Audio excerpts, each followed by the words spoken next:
Picked up $110 worth of games. Got GoldenEye. Gonna have to test that one out. It's rattling.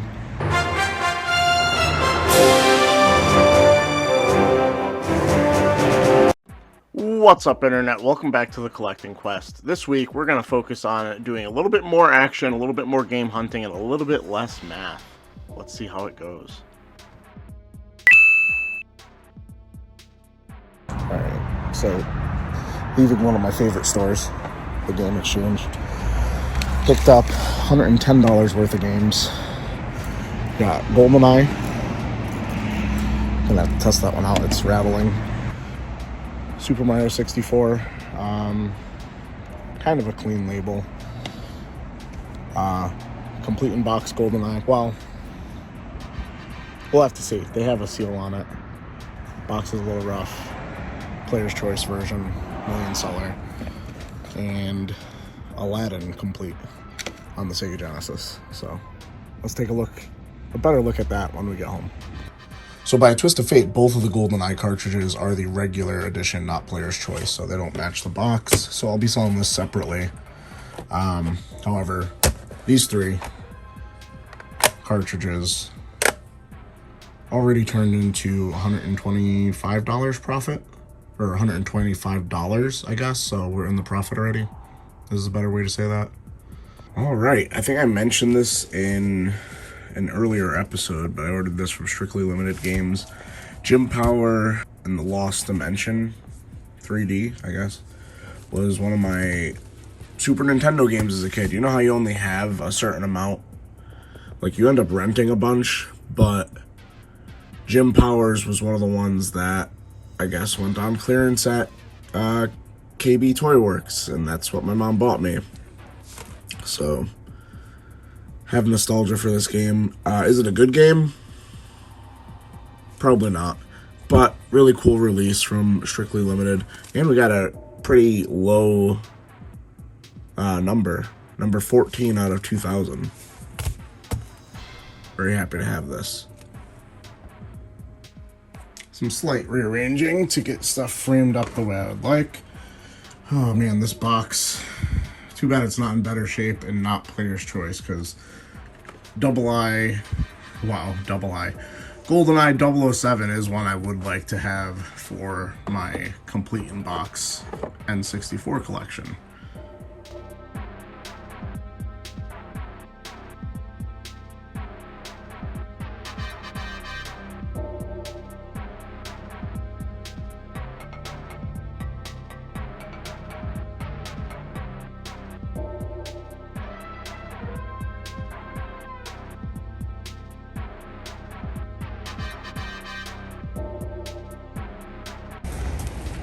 Alright, kind of probably shouldn't have bought this. I didn't notice until afterwards that it's not 100% sealed here. But $2, whatever. Still make some money, I would imagine. So at the grid, we just got this stack of games. Definitely keeping SSX3. I've heard really good things about it. And I don't know how doors work. So the God of War games are a little spiked right now, so the collection one right there is sealed. Should be making probably double what I paid. And the other one's probably like $8 profit on each. Not bad. Woo! You having a messy hair day? Hey.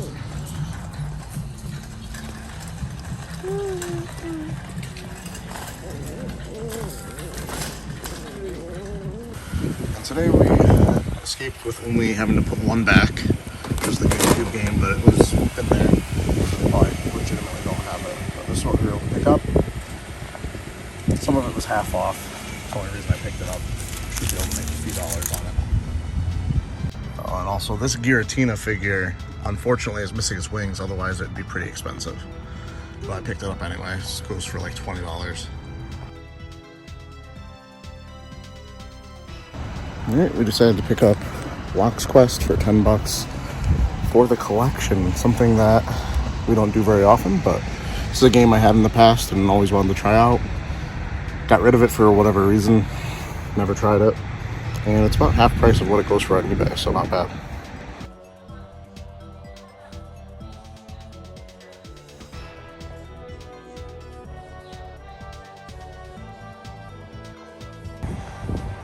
Just pick this up from the game exchange. Should be about a double up. Almost instant.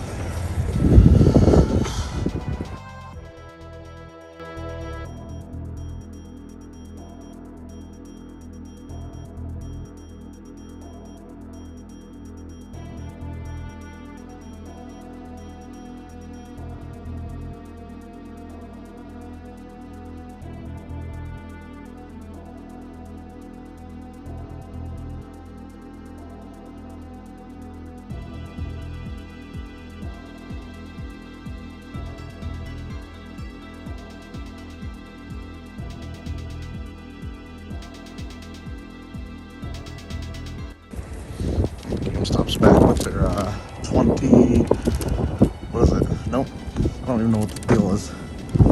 4 for 40, 4 for 20 deal. So these were all $9.99 or less. I'm gonna make my money back mostly on the Terraria, but keeping Little Big Planet carding if I don't have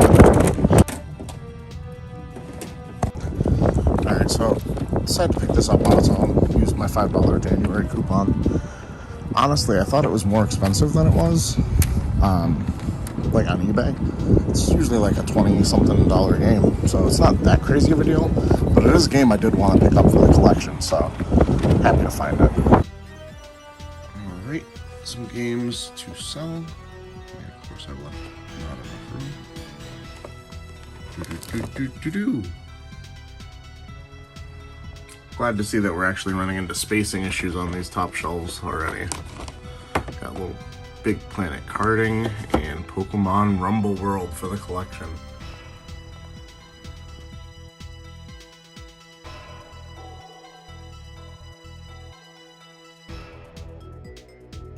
Just figured out my phone mount for the first time. Just left Game Exchange. Saw some footage of some stuff that I didn't pick up, I guess, or a game that I didn't pick up, but game I'm considering. Divinity 2, some sort of collection on the Xbox 360. It looked really interesting. It's a series that I keep hearing people talk about, but I never really look into. And I kind of want to take a better look into it is what I'm trying to get to. Anyway, picked up 3 games. One of the usual suspects, Deadpool. If you're in Connecticut, don't pick this game up. It's not worth anything. If you're outside of Connecticut, go ham. Goes for about like $50. Game Exchange sells it really low at $18 right now, at least.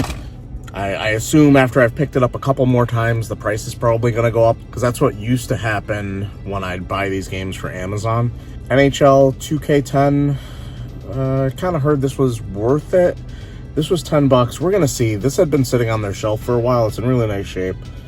I should be able to make a few dollars on it, nothing crazy. And then this one for my own personal collection on the collecting quest, God of War collection.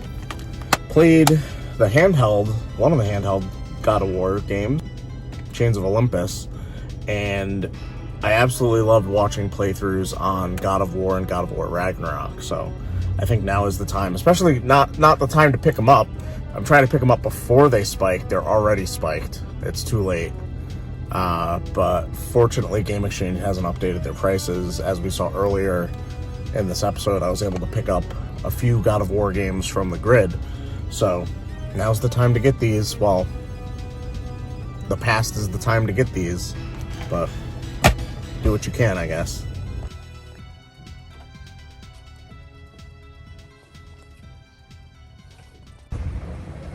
Alright, well, I wasn't trying to get this edition, but it's also on clearance, so I paid $41 for it, and they didn't have